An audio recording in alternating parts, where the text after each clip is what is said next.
this is so stupid. And the teacher was like, well, there's two stories. One is Leela, the Great Plague. And the other one, it's like, there was a Buddha, there were two disciple, or one disciple, one Buddha, let's say.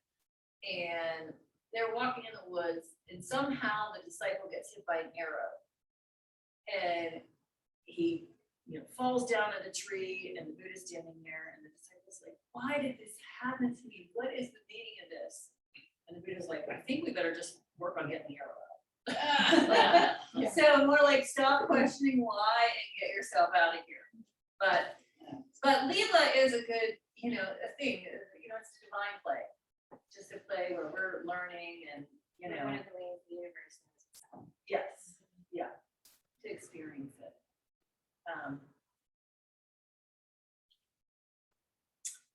And that makes you a little bit more humble, doesn't it? It's like, okay, well, really? Okay. And so whether you believe in whatever you believe as far as future lives or multiple lives, it doesn't really matter.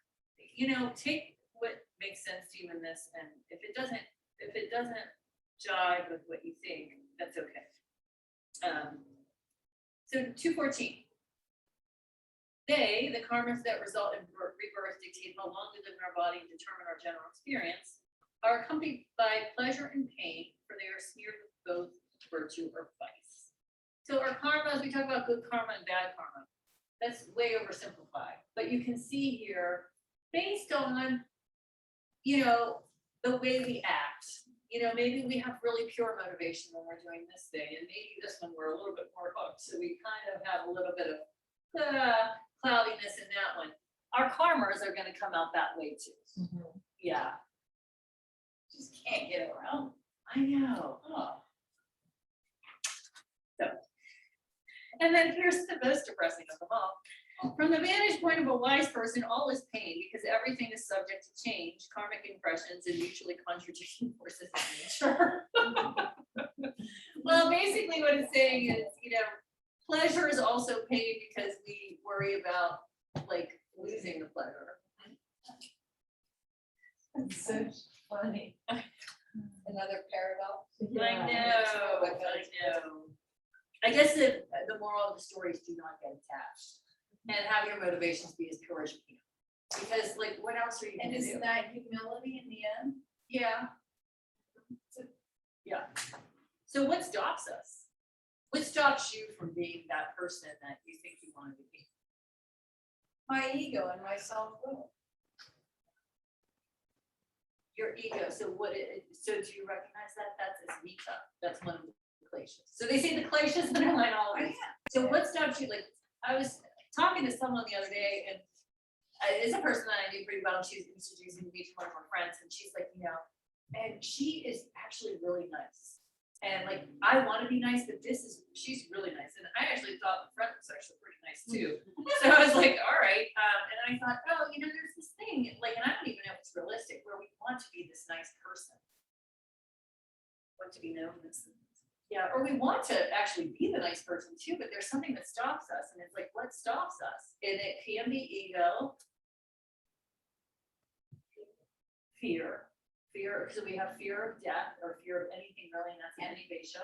Lack of self-trust. Lack of trust altogether. And that's where I think that would be a vidya, because we think we are all these little things and we're really not. So we're wannabes. Well, I think we have to be realistic about, this is because we don't want to think, oh, we're bad because we have these kleshas, because that's actually part of human experience. Mm-hmm. But if we're frustrated with ourselves because we are where we are, a lot of times the reason we are where we are, it's just a way to look at ourselves. Well, a lot of times the reason I am not the person that I want to be is because I like certain things and I don't want other things to happen. Yeah. Yeah. And that might be selfish and whatever, but that is human, Yeah. So you can see all of these things where we're not acting in ways that are totally pure are usually because one of the places we can draw them back to that. And that's really what this whole thing has said. And then 216, pain that has not yet come can be abandoned. And we'll look at more of this with the Bhagavad Gita, but basically, you know, if you want to change your karma, you change the motivation for the action. And it's not from pleasures, it's from something more high. And like, honestly, it's a process. It's never gonna be 100%. We're practicing, you know. And meditation reveals these things. that It we- helps you see them more clearly, I would say. I mean, what's your experience? Has meditation helped you see anything about yourself that maybe you didn't like so much? Yeah. Okay. Yeah, but it also gives you that calm state. Yeah, it's both, yeah. That's why a lot of people don't like meditation, because it's like all this stuff starts coming up and they're like, whoa, this is not fun. This is not calm. You gotta keep that down there. Yeah, let's not look at that. Yeah, yeah. And just like it, I feel like, I don't know if it's through meditation or just getting older or what, but just that being able to see it as a divine play, you know, everything that's going on. And so when I get wrapped up in something, it's nice to know that, okay, at a certain point, I'll be able to pull back and just kind of see. Like a witness. Yeah, yeah. Mhm. Mhm.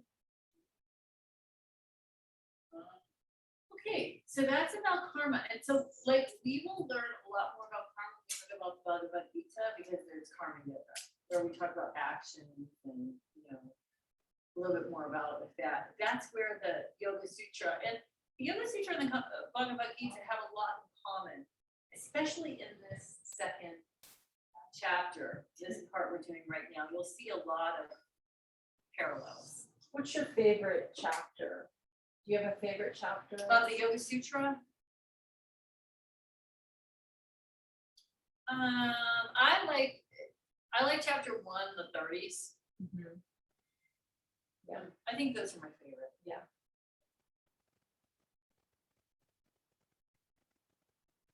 And this is my most unfavorite, what we're doing right now. Because it's so confusing, as we are going to see as we dive deeper in right now. And I'm like, ooh, that's like pink. Yeah, so exciting. It says 217, the union of the seer and the seeable is the cause of pain. So what's the seer? It's not realizing, Well, who's the seer? We are. Do you remember Purusha? The potential, the seer. Purusha and property. This is where we get the the Sankhya. witness? The witness. Yeah, Right. it's the witness. It's like it's potential. It's pure potential. It, you know, it's just, it's this, yeah, pure consciousness. So Is the that's, seer. That's the seer. That's the seer. And what is the seeable?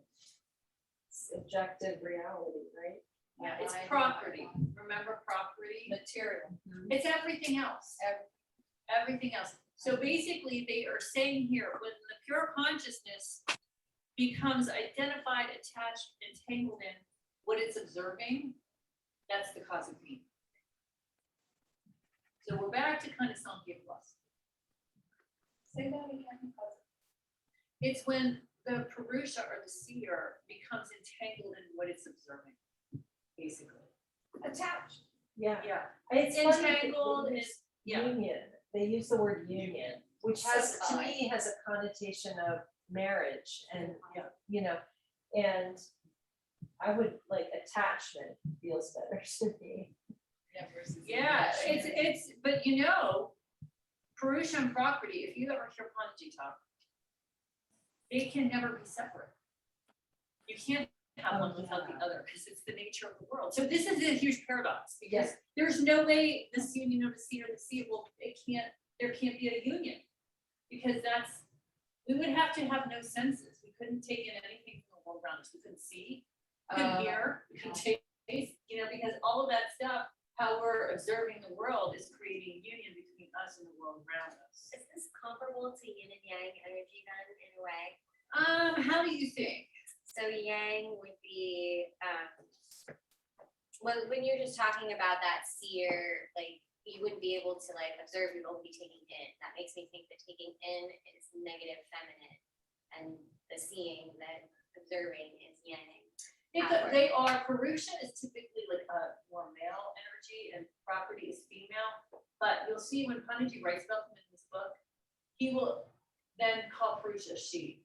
Cause he's like, that's something that we do, but it's not necessarily, I mean, yeah, there's they do different have different studies, qualities. but like, yeah.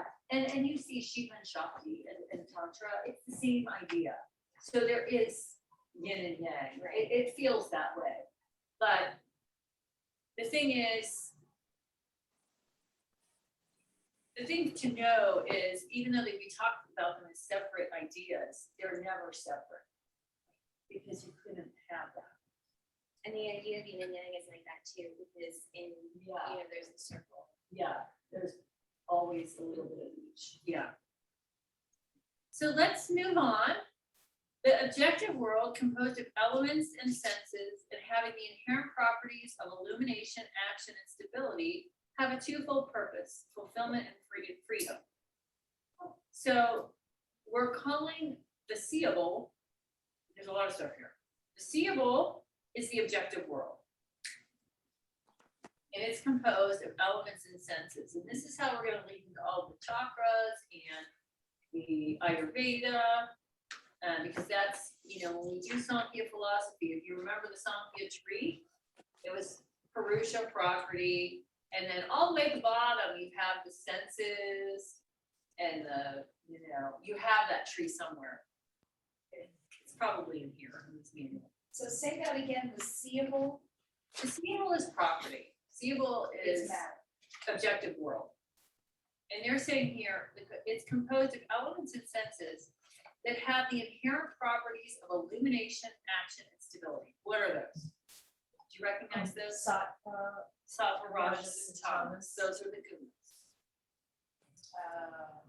Yeah, remember So those? sattva's illumination. Raja Action. is action, and tamas is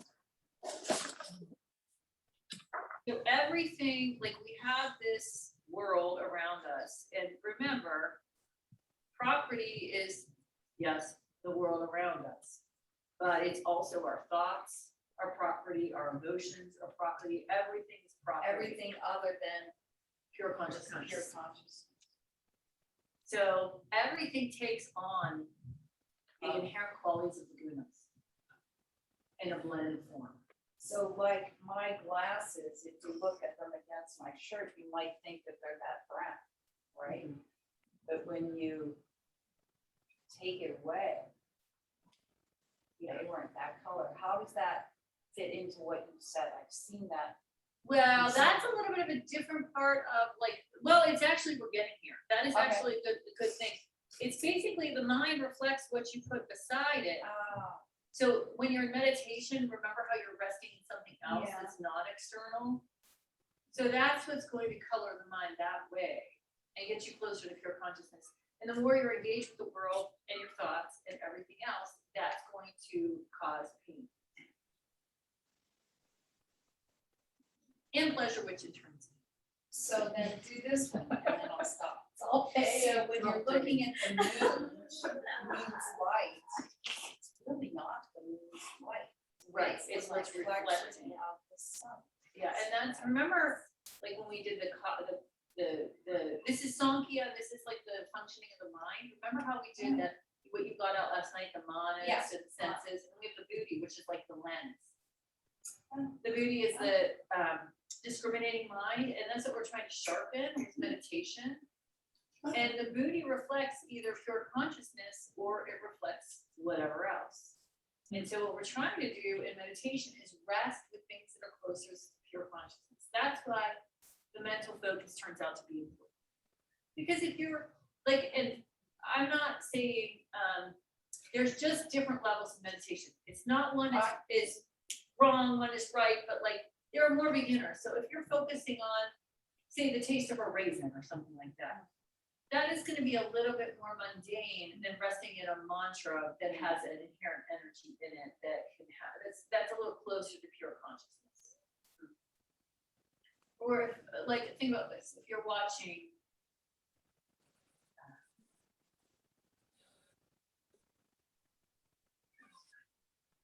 let's say Survivor, which I actually never watched, so I really am going on a limb here, I just don't like the reality shows too much. Ultimate Surfer, I kind of didn't watch. Yeah, I bet you did. Anyway, You just. compare that with, you know, something that's very uplifting, like,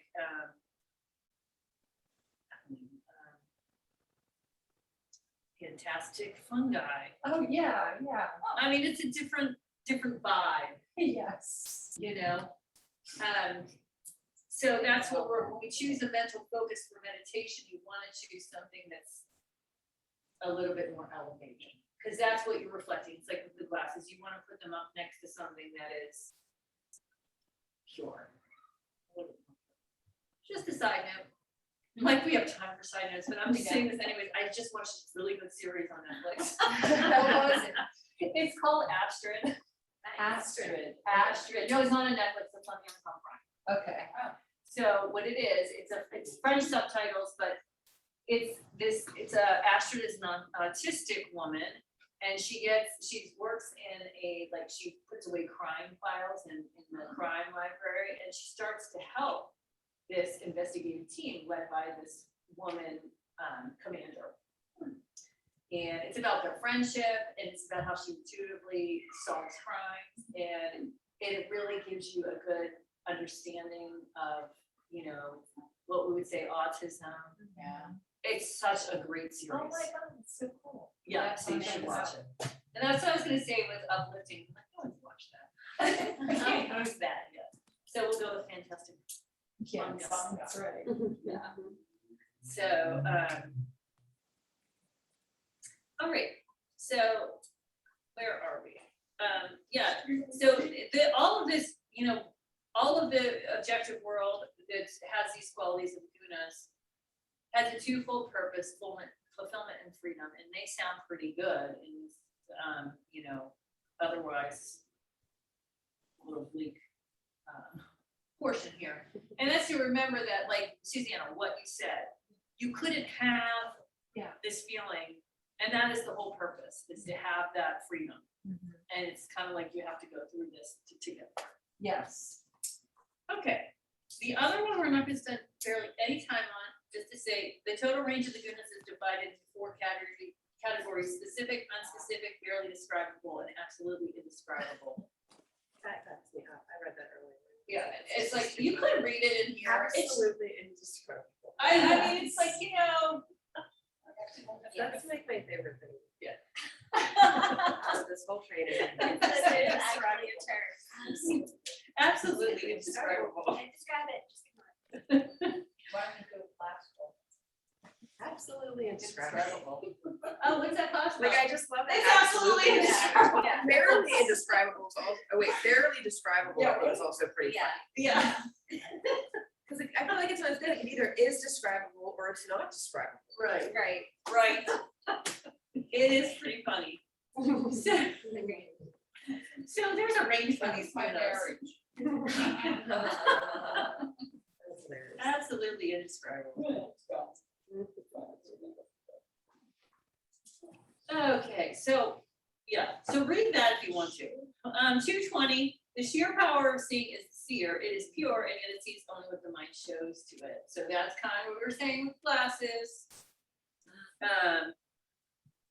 There's always a trick. The soul of the objective world, buddhi, is meant for Purusha. Remember, buddhi is the lens, which is what reflects what it, so that's, you know, that's for Purusha, the instrument to see or perceive. In relation to one whose purpose is fulfilled, the objective world is destroyed, but in relations to others, it is not destroyed, for the objective world is common to all Purushas. Oh gosh. So there's a capital B Purusha that means like the overriding pure consciousness, and then there's little p Purusha that means we all have that inside of us. So just so, because one person becomes enlightened and sees through and doesn't reflect the objective world anymore, what they're saying is that doesn't mean the objective world goes away for all of the rest of us. And they don't get the big P. Or do they? Do they get the big P? Everybody has the big P because it's everywhere. No, I'm the little P, that's the part of the big P that's Yeah. just reflective. Yeah, no, it's just that like, yeah. I told you, this is like the rabbit hole here. I'm sorry. Yeah, so, no, it's okay, it's just that, did you ever hear the thing like where they said, what if this whole world was just a big thing being put on for you? Like you were, it was a play, Like and you're a the main Truman Show. actor, yeah, or actress, I don't know how that really works out, but you kind of heard that, you know, like, what if this is just all a facade for us and we've made all this stuff up and it's just really us and our perception? What they're saying here is, if we can get through our attachment to the kleshas or our, you know, break that bond, this world, and that's not the case. It's still here for everybody else. Everybody else is important people too, important Purushas, and they're all in their own way of perceiving what's around them. So just because we figure it out, doesn't mean it ceases to be for everyone else. We have to love them. What about, have you heard anything of this, of the energy of like when you transform yourself, that actually has like an energetic? That does, that is true. That is true, that when you change, you can change those around you.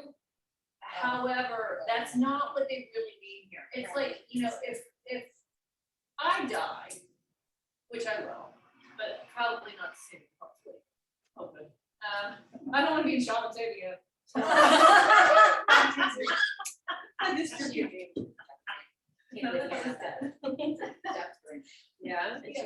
She thought she was. Yeah. Like shots of sex and all the dead people. That's the first night out. And she was like, did you say, her like, I didn't see white light. I was like, there's no white light. I don't know if I'm really dead, but I could be dead. They're like, The "Those white are light pictures coming I from don't the know." middle. The pharmacy or whatever. Yeah. That was your Wow. Yeah. See, like, I'm not here anymore. Beverly Road will probably still be here. Right. No matter how much my, you know, good vibes changed everyone, it's still gonna be here. Just kidding. But what about like the effect of like you living in the world, right? Like you Yes. look at someone like Albert Einstein or Abraham Lincoln, or Yeah. I'm trying to think of female, for some reason can't come off the top of my head, but like people who, Right. you know, still get almost They changed. invoked Yeah, basically because, Absolutely, yeah, it changes. for sure. Yeah, so yes, we totally, and that's the whole thing of quantum physics. Our observation changes things, and that is true. Isn't that kind of a It is, but I think the whole, all this dimension is what I'm saying. I don't think it's going to cease to be if we cease to be, or we figure it out. That's what this I is know, saying. I see that, yes. Sorry to be difficult. No, it's okay, because you're right, we do affect the world around us, our energy affects the world around us, and some people have it really strong when they get like Gandhi. I mean, that obviously, that was a strong, you know, upliftment, yeah. Okay, we're getting there. The union of our Shakti and the Shakti of Ishvara is the means of experiencing our essential nature. So we take our, like all of that work we do with the chakras and unlocking energy, and what we're trying to do is connect with something higher than ourselves. Use what we can, you know, remember, well, you don't remember because we didn't do this part yet, except Taylor did. You know, our Kundalini, our prana is the energy we have available to us. Our Kundalini is the potential energy that we have not tapped into yet. So what we're trying to do is, use the energy that we have to tap into our potential energy, Kundalini. That's what we talk about, unlocking Kundalini, or, you know, all of the images that go along with that. But what we're trying to do is have our energy be linked to a greater perspective, consciousness, whatever. And then we experience our true nature, which is pure consciousness. And remember, avidya versus vidya, like our ignorance is because we forget we are that. So what we're trying to do with our practice is remember that we're that. And the cause of that is ignorance. There we go. Avidya. Avidya. Yeah. So we don't remember what our essential nature is. We get kind of trapped. From the absence of that, avidya, comes the absence of mingling of our consciousness with our mind. That is freedom, the absolute state of power of seeing. So avidya is, if we go back, the union of the seer and the seeable. Because there's becoming this bond between us and everything around us that masks our essential nature. That makes sense? Say that one more time. Essential bad nature. Not bad, just not our essential nature.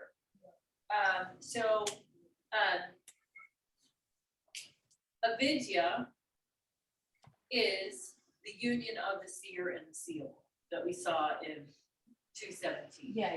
Okay. Because that is what keeps us from our essential nature. Yeah. And that's causing pain. Yes.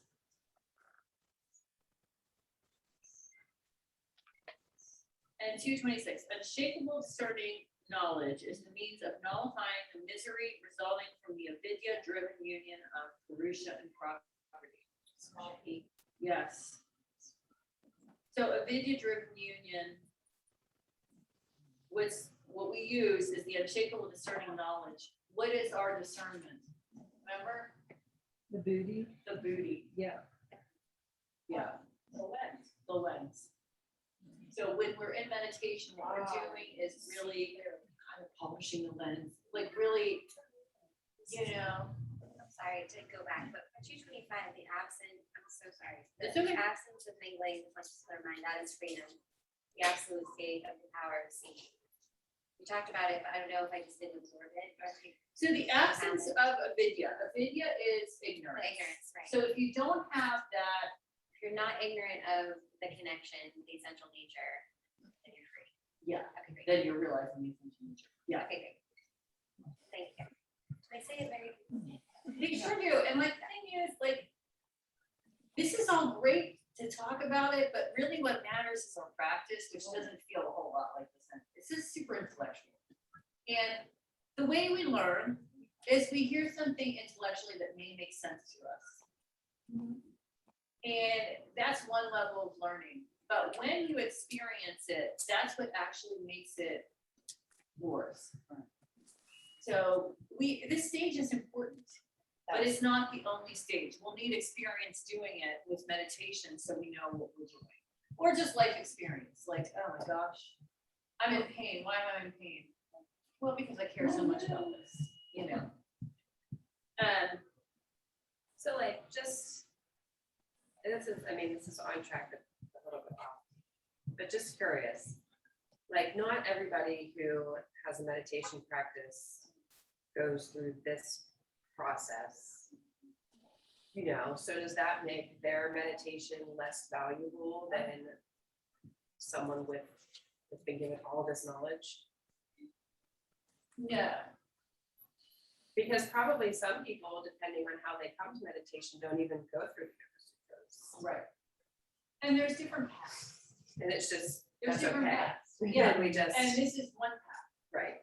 But eventually, if you are going to recognize your essential nature, something is going to have to break the bond between you and your, attachment to the objective world.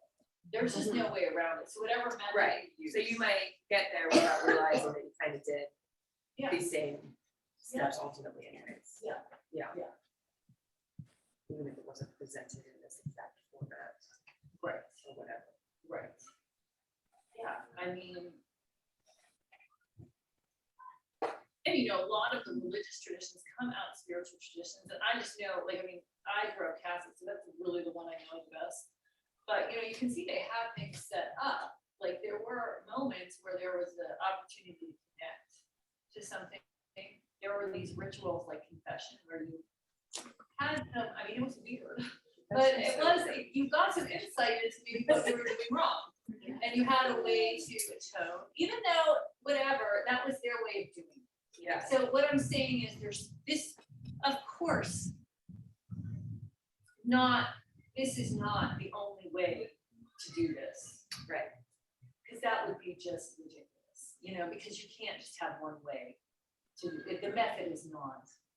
But at some point, you could probably see that all humans do kind of have this obsession with the minutia of their lives. And that is probably, Like, I get why we would want to know this, and be Yes. able to over time give it to somebody else. Yeah.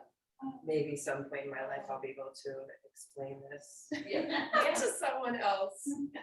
But like I said, just thinking about it, I'm like, well, probably a lot of people though find meditation through different routes and what, And for us, it totally obviously Yeah. makes sense that we're, this is that's kind of, but not necessarily what everybody. no, not everybody needs to do this, because you actually don't need to know why you're doing it. We are looking at why, Right.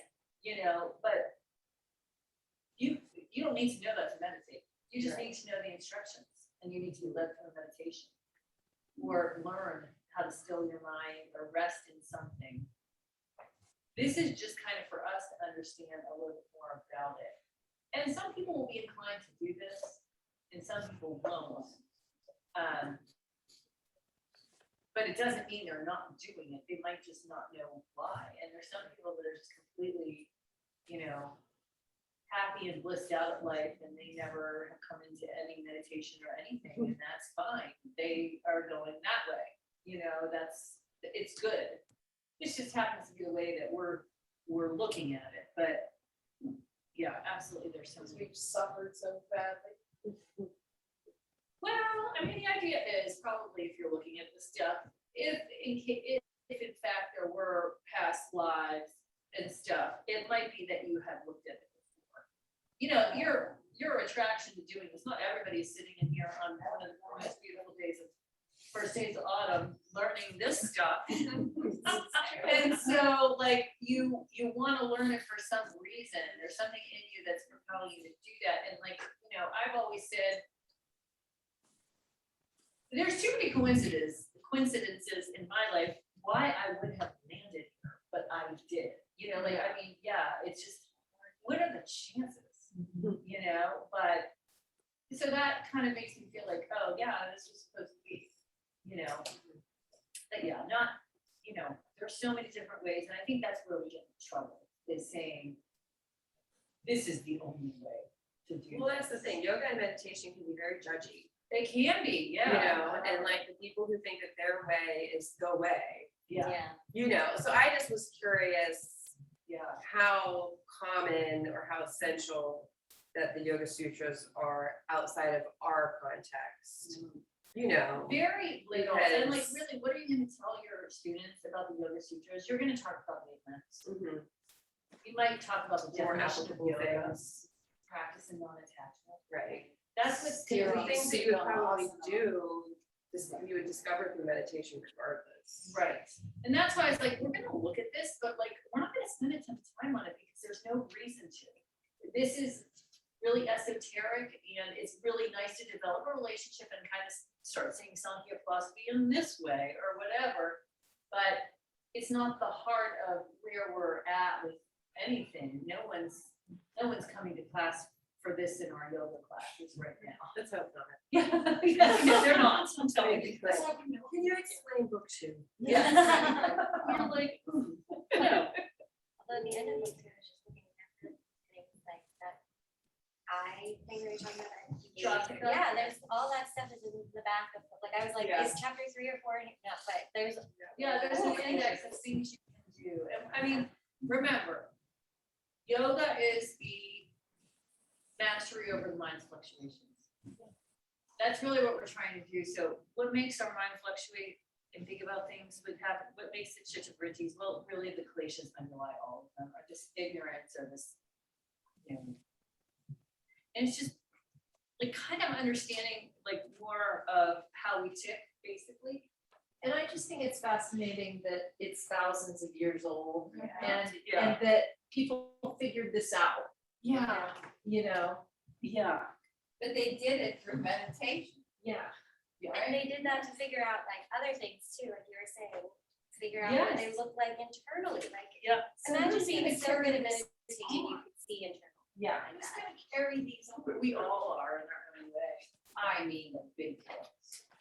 We're the big guns. I hate to tell you, but you are. Yeah. You know, you can't really work, you can't really expect, that's why you can't wait for someone else to do it. I just feel like this is something that So I I'm gonna will be be the teacher reading someday. repeatedly. Forever. Yeah.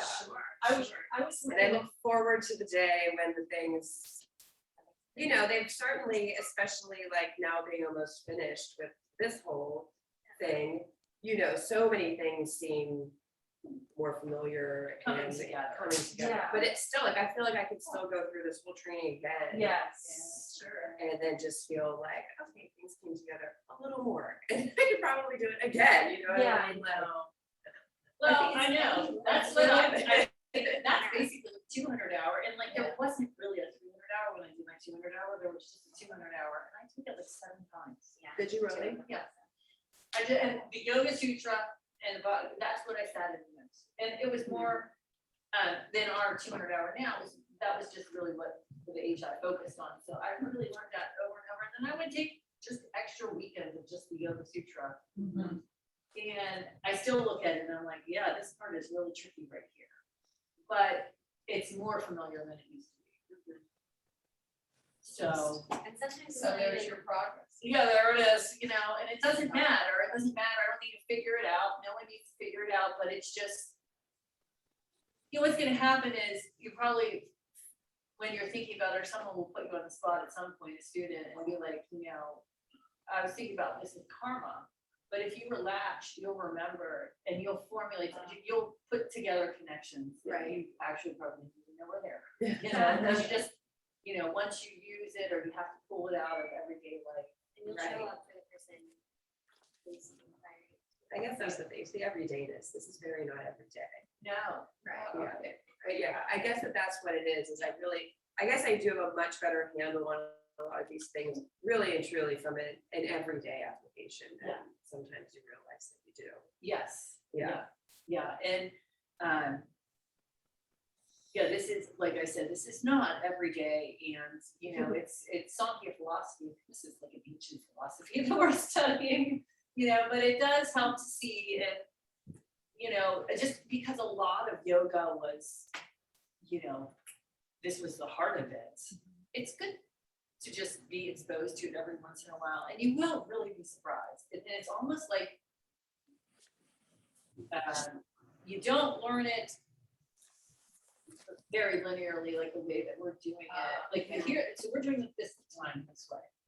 But what you're gonna do is hear pieces of it pulled out and in relation to other things. Right. And that's where it starts to really come together. And that's what I say, like the elements and the chakras and Ayurveda, like it starts to all kind of blend together. And that's what Tantra is. Tantra is the weaving together of all of those things. So, but it's like in school, you have to learn the individual letters of the alphabet before you put words together, because it's just that necessary step. There's just so much, there's so much content. Yeah, but it went back 6,000 years, so I can let myself off the hook. Yeah. Right. Why? Although, What? Hold on. who was it? It was not Patanjali. Yes, I think it was Patanjali. It was Pranini, I think. Pranini, someone.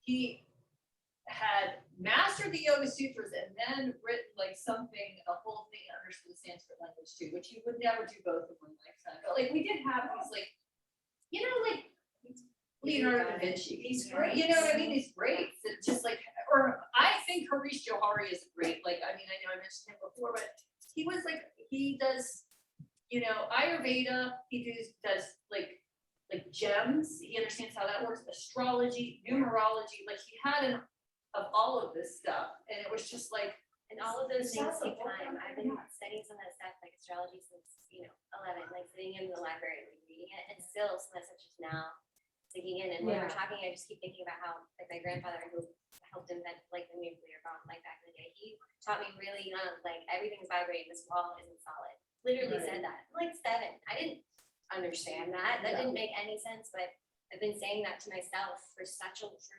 my whole life, basically. Everything vibrates. He tried to teach me about the world too, but I didn't. I think I was like, like the poles and everything and magnets and like there's a lot there and it takes a while. Like even just now, even I'm like still processing that this is vibrating, nothing is solid. Vibrations are thoughts, vibrations are words, but it's more than just sound, it's vibrating. Literally everything is vibrating. That's a weird concept for our 3D perspective. And for a young person too. Yeah. I It's mean, impossible and for me. like, you know, this is one thing, you know, I went to a couple of years ago, they had the Leonardo da Vinci exhibit at, I think it's the Science Center. Window. Yeah. What I noticed about that was, I was like, They went through like a timeline of his inventions and they had like the flying machines first, and then he had these other machines that every machine and every advancement he had built on the other ones. And you could start to see them. Like I'm like, oh, well, he just took this part and made it into this. And I remember like when my brother-in-law was studying at CMU, he was working with this substance that he created this robot and it was called Gecko. It could climb walls. And there was this substance that he had in the robot that made it sticky. And then his buddy, who was in like biomedical engineering or whatever, he used the same substance and they were using it as a possible way to kind of swallow cameras so that you could see the digestive tract. It's the same substance. They're using it different ways. And like, I think, and when you get into Tantra and even what they would have called magic back in the day, you're using something's essential properties and you're applying it in different ways for different reasons. And it's not that, it takes a little bit of the mystery out of it because it's pretty scientific, you know, but, you know, that's what you would be doing. And so when you're learning, which you're really like, I heard so many things today, I'm like, oh, we love the third chakra. Because even like, you're saying something about deciding what to do or how much do I need to do or something, I can't remember. And I was like, oh, that's the chakra. I was like, okay. Because she was all over my third chakra. yeah, it was funny. And I was like, oh, you guys are, it's all gonna come together very soon. Yeah. And then it keeps coming together. So, well, let's see here. Yeah, if you need to go to the bathroom, just go when you need to go, because I need to keep on, sorry. I'm going. His discerning knowledge has 7 spheres, and the fullest frontier is pragya. I think we just need to read all that one, because that makes no sense to me. I don't even remember that one. 227. Discerning knowledge at 7 years. Who is he? Just kidding, it's Marisha probably. Oh, so pragyata. Okay, remember we were doing book 1? We said there were 2 levels of samadhi. Some pragyata and some pragyata, one with a seed and one with no seed. I guess the first frontier is pragya. That's probably like kind of nirvana state. Let's look. Seed still. Discernment has 7 states, is that what that means? Like, This discerning knowledge has 7 spheres. Oh, this actually does make sense. This is really esoteric though. You see that in the chakras. You see it in the forms of fire. They have 7 forms of fire where you learn a different knowledge in each fire, and it has to do with the Gayatri Mantra, which we learn. And I think that this is what. Okay, let's go to 153, and I'll read just the second paragraph down, because he talks about those 2 states in chapter 1, and then he says the experience gained in the state of pragya nullifies the effects of some scars without creating some scars of its own. It is the purest and highest states of inner illumination. Pragya is intrinsic to Ishvara's property. When established in the state, we are established in Ishvara's property. Our mind is no longer our mind, it is Ishvara's mind. Our soul is no longer our soul, for we have come to the unshakable realization that our individuated consciousness is an extension of Ishvara. Our inherent joy is essentially the joy of Ishvara. The notion of I and my has dissolved. What lies beyond this point is not in the realm of mental comprehension. Furthermore, the state beyond this point does not lie in the domain of human endeavor. We reach this indescribable, unfathomable state only through divine grace. Then we see ourselves through the eyes of Ishvara and experience ourselves through the heart of Ishvara. Just as Patanjali divides the rage of samadhi into two parts in chapter 1, here he divides the rage of Pragya into the two main levels, and I guess then down to 7. The division is based on how brilliantly Pragya is illuminating the mind. The illuminative quality of the first level frees us from the operations of the mind, and so is known as karya vimukti, freedom from mental operations. The illuminative quality of the second level frees us from the mind itself and is called chitta vimukti. The first level indicates that the veil of ignorance is becoming thinner and the light of the inner being is becoming brighter. The second level indicates that the veil of ignorance has vanished and the entire field of our mind is illuminated by the light of our inner being. Okay, the unfoldment of the first level of Pragya, karma vimukti, is described in 4 stages. So let's assume that the other one is 3. As discussed in the 2 previous sutras, the self-revealing knowledge of our bodhisattva shines forth in direct proportion to the disappearance of darkness of ignorance. Through consistent practice and contemplation, the veil of ignorance becomes thinner and eventually vanishes. Long before it disappears, we are able to clearly see ourselves, our mind, and its contents. With the dawn of the self-revealing knowledge, we see life as it is. We see the pervasive nature of sorrow. We become aware of an undeniable truth. Every experience, including those that are pleasant, is inevitably accompanied by pain. We see the pleasure is short-lived and leaves us with a sense of dissatisfaction. It compels us to repeat the cycle. Okay. If you want to keep reading, you can read more about the whole 7 stages of knowledge. But since we are, and it is pages and pages long, so yeah. So the fullest frontier is Pragya, and I guess what I could say is yes. I think that Nirvana, or what we think about as a state, I don't know how else, it's absolutely indescribable. That's how we came up with Pragya is. So, I mean, if the fullest frontiers of these 7 stages of knowledge is that, like, I mean, we would have like whatever stage we're on, it's a couple to figure out what it is. So, yeah, it's kind of just nice to know that that's there.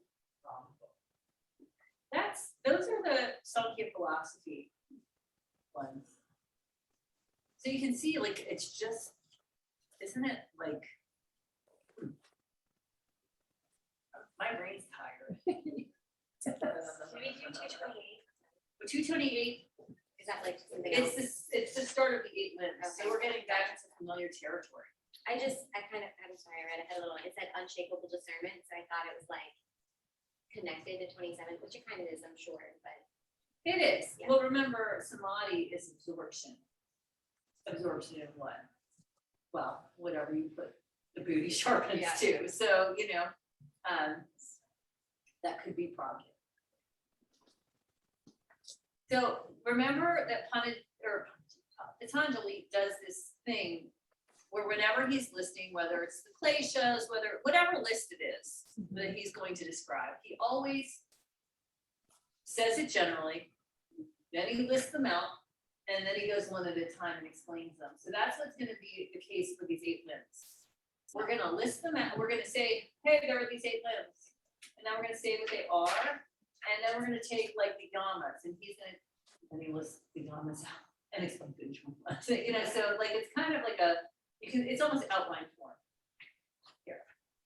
And you can see, you know, maybe we'll get through a couple today and see, you know, yamas and niyamas are, you know, a big, you can spend hours and hours on niyamas. But maybe we'll save those till tomorrow and look at what he says about the other limbs. Because asana, there's like a couple sutras about asana, and it's really good to know.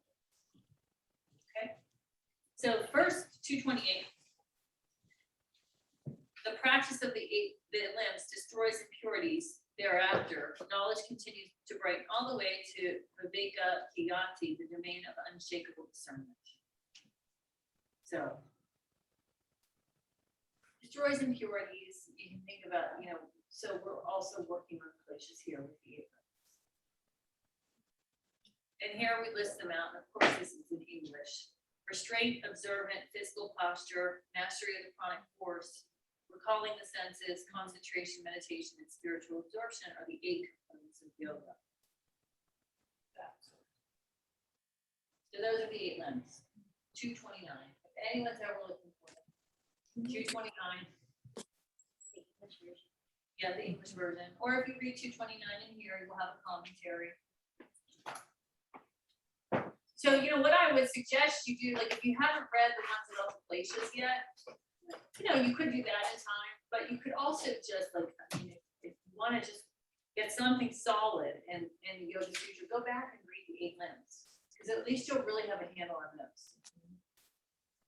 So then he goes to what are the yamas? 230.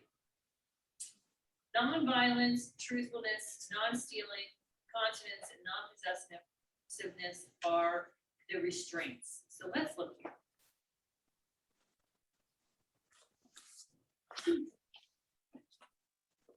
So if you do a bracket on the other side to 239, all the way up to 230, those are the yamas. So there's 1, 2, 3, 4, 5, 6, 7, 8, 9, 10. 10 sutras on the yamas, which is kind of a lot, right? 5 and 5. Well, we didn't It's even just get the to yamas. it's just the yamas. So basically, I want to tell you how a little bit. So basically, it's gonna list out the yamas and explain what each one was. And then it tells you what happens when you practice each yama. Like when you do this happens for each yama.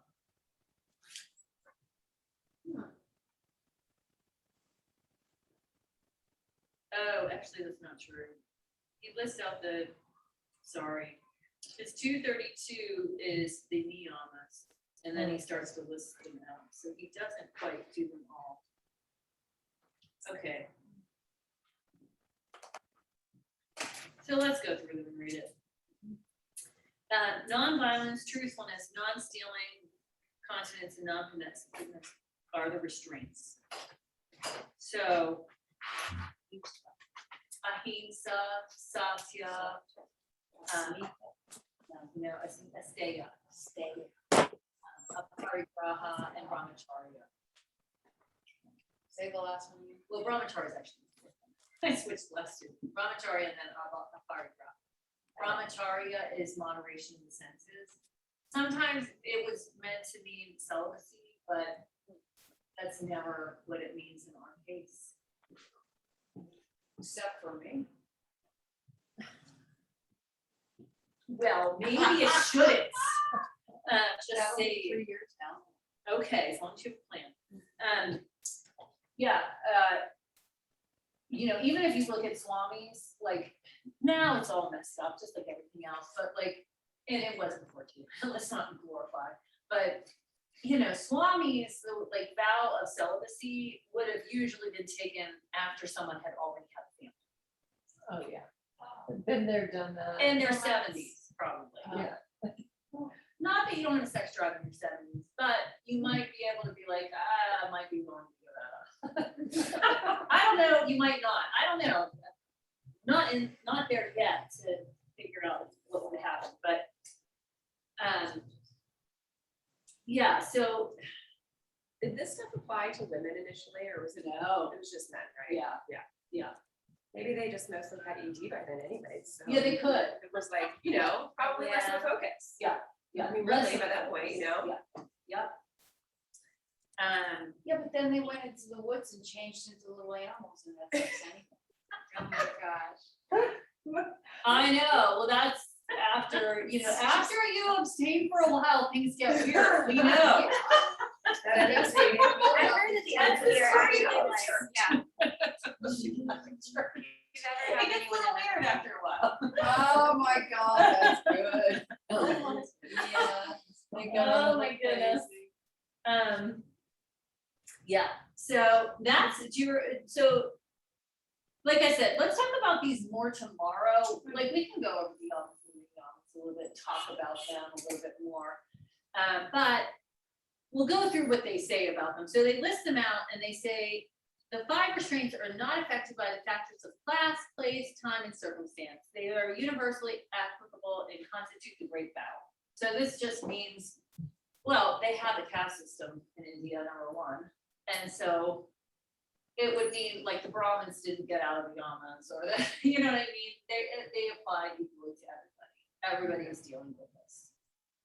And, all of them, when we talk about them, they all apply to yourself first and then other people. You work with nonviolence with yourself.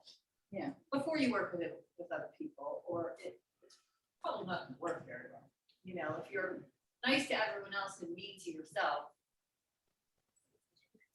it just doesn't work. It's kind of impossible. It's not a true niceness thing. Okay. It's kind of like if you're telling everyone to take care of themselves, no, take care of yourself, take care of yourself, so you're not taking care of yourself, you're being Right. regretful, it's not authentic. Right. Okay, so purity, contentment, austerity, self-study, trustful surrender to Ishvara are the observances. So these are the niyamas. Basically saying those. So they're kind of mixed here. And then here we have this pretty powerful one, I think, 233. To arrest afflicting thoughts, cultivate thoughts opposed to them. This is like a very simple way to work with negative thinking. And it sounds super simple, but if they're saying in the Yoga Sutra, this is something that we can do. Has anyone ever practiced this? Reframing. It is. Yeah, it's like, Cycles on it. Byron Katie does that, Work. the work, in the work, yeah. Is that the name of the book? Yeah, it's really good. You should I totally can't read it. remember the MD, the work. Brian who? Byron, she's a woman. Oh, Byron Byron. and Katie, yeah. It's really good. But, that's like what we were working on the last time when we were like, okay, think about something that was not really emotion that you didn't want to feel. And then thinking about the one that you did want, and what are the thoughts that you think?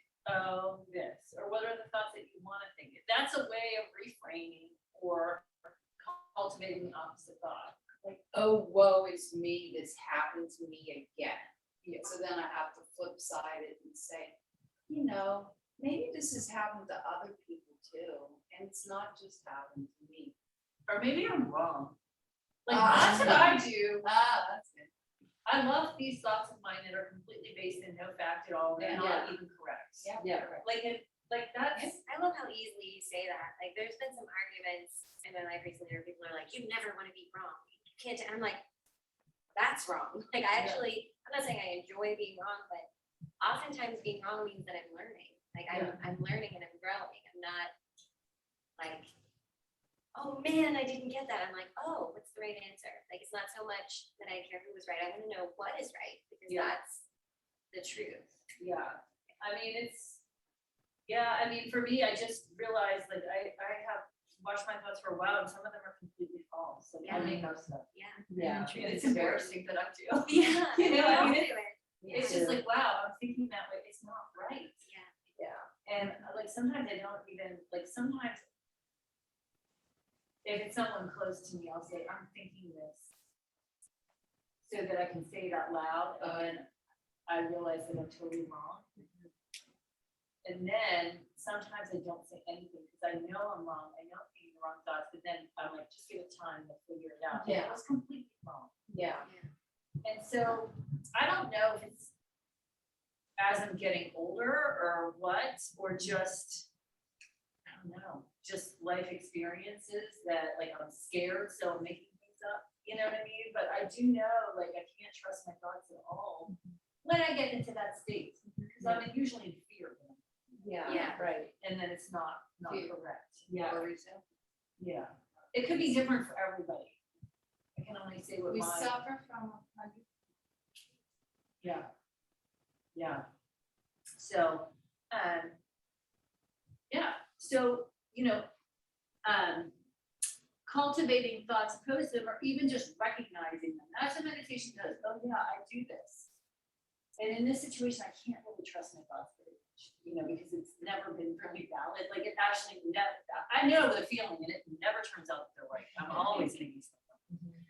So, yeah, you just learn over time and try to hold on and try not to do anything until this is over. Because if you do anything, you're gonna make it worse. Yeah. Right. Yeah. Yeah. And it's usually, those are the things where, it's almost like our yoga teaching and all the stuff that we feel is relatively coming easy to us. And that's all our support for like these nitty gritty of relationships and stuff like that in our life that really push our buttons. But when you step away, like you suggested doing, and don't act, right? And then you find that space where it might be in your meditation or contemplative prayer, whatever you might do to find that calm stillness. Then is that when you see clearly that you were thinking wrong? No, I actually, How does even it know? faster, I do it while I'm thinking I know it's wrong. I So know that's it. I've what learned it's to like. really know. I don't believe myself at all when I start to I- think that. And then I'm just like, okay, now I just need to hold on until this, because it's sometimes intense because it's caused by fear, so it accelerates the fear, so I really just have to stop. Yeah. But, I do that when I can't get a hold of my daughter, and I imagine, I make up a story and then, it's perfect. and I've example. learned, no, this is not. Yeah, I automate that now, and I think part of it is aging. Because what he does, like 30s, 40s, I couldn't do it then, I was attached to fear. Yeah. So it just depends, and it could be like, it's like, this is how karma works. If you have that habit when you have like kids and you're worried about your kids, once your kids are okay and they're on their own, you will probably still have that karma will be activated, by different circumstances. Yeah, oh, interesting. Because that's what karma is. If you don't see through it then, it'll come back in a different way. So that's what I was saying about this karmashaya. It's like, sometimes it's really apparent, sometimes they pop up, and sometimes they're more hidden. It's almost like a seed. If you want to know when your karma is gonna sprout, the conditions have to be right in your life. Right. So you can have a karma that doesn't come up for a while because the conditions are right. So you gotta break from it. So we're in 233, right? That's. Yeah. Do you think that that could also infer affirmations? Yeah. You have to really believe them though, just as much as you believe your thoughts. So, and that's not hard, you just have to, sometimes we get into automated. Like with even with, like, say prayers. Yeah. You say the prayers and you don't even realize that they're Correct. said. And same thing with the affirmations, you could be like, I'm smart enough, I'm good enough. I love myself, I love myself. Yeah, I never had this. But But you very really hard have to to say. believe it.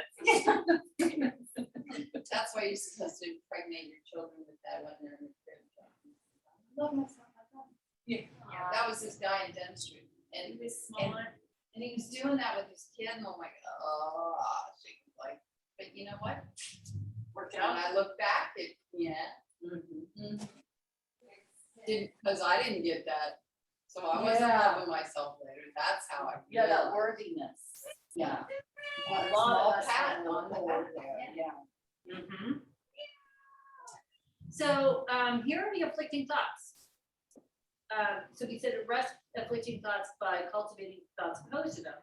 Well, violence and the others are afflicting thoughts. We put these thoughts into action by ourselves, through others, or by tacit consent.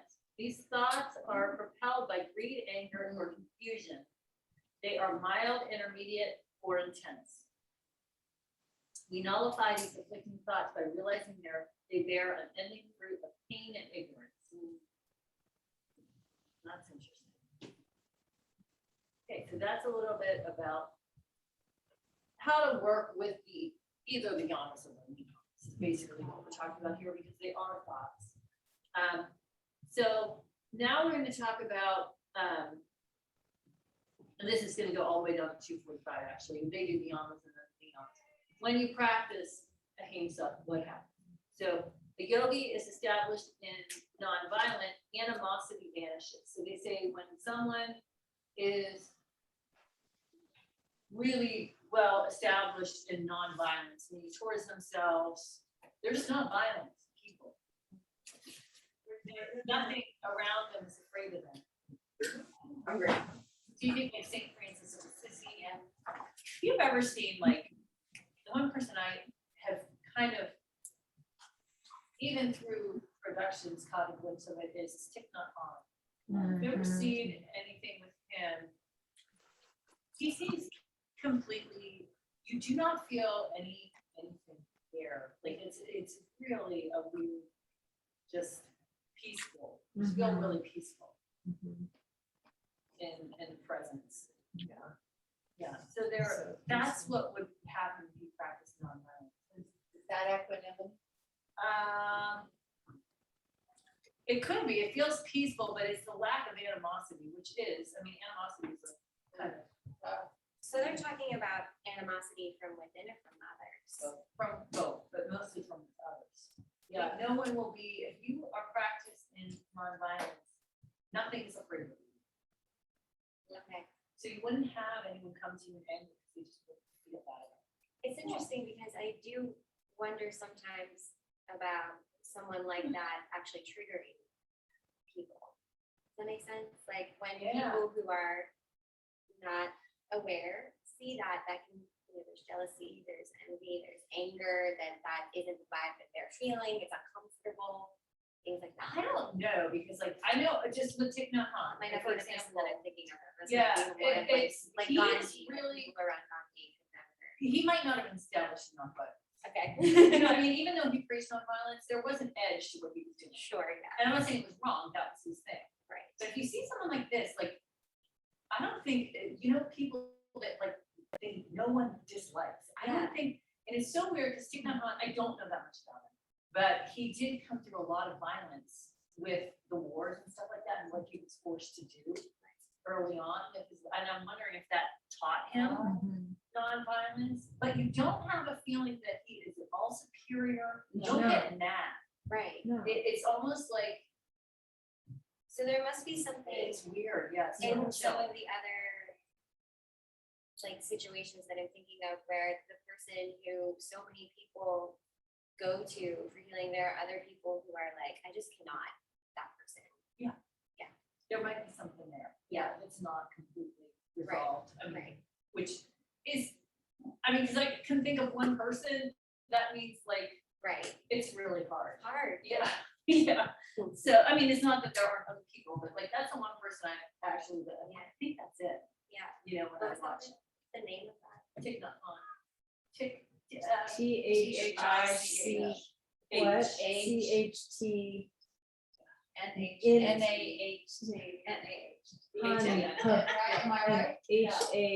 HANH or HANH? Yeah. It kills me that. Hunter. If you look at the end variations of those, it'll come out. Yes. Yeah. And You those said are nice. 94. I mean, 94. And if you're, So look, nice. there's an interview with Oprah. Oh, There okay. probably is on YouTube, and you'll get a sense of how we talk. I wanna and see how his we- vibes, you know. Yeah, to see you how- should Oh my You know, gosh. the library has things with him over there. Yeah. meditation. YouTube. Do a movie with when Kara, was that one of the movies she organized where we went? Oh. It was a documentary about the village where he. Plum Yeah, Village. Plum Village. I did not go to that one, but that would be his. on my Yeah. son's Okay, favorite. yeah, and it was a documentary of someone who went there and just was, yeah. That's right. You don't speak, like, it's just like this. I don't They know. ring the bell like Yeah. every 20 minutes, the bell rings and stuff, so they're pauses. It's nestled in the heart of the world. How about that? Yeah. So that's what happened, and you know, And he says more like the king of the yamas. It's like everything, that's more important than the other ones, and everything comes out. So then we have Sankhya, which is truthfulness. When a yogi is established in truthfulness, actions begin to bear fruit. When a yogi is established in non-stealing, all gems manifest. Thank you, Ben.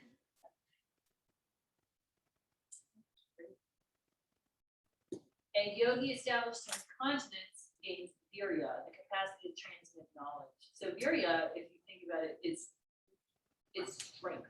No, Virasana's hero's pose, it's hero. And capacity to transmit knowledge would seem like a pretty strong power. So more than just teaching. Yeah, it would be a. And then 239, with firmness and non-possessiveness comes complete understanding of the whyness of birth. Well, I guess it's not about accumulating possessions at that point. If you understand that, so you might see what else is there, peel it back, peel the layers back. So, I mean. Yeah, possessiveness, I mean, that just seems to be a little bit of a problem.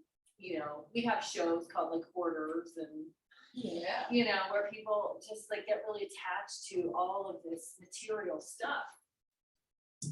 And I have a friend who helps them. oh, really? Yeah, that's a job. It's a process.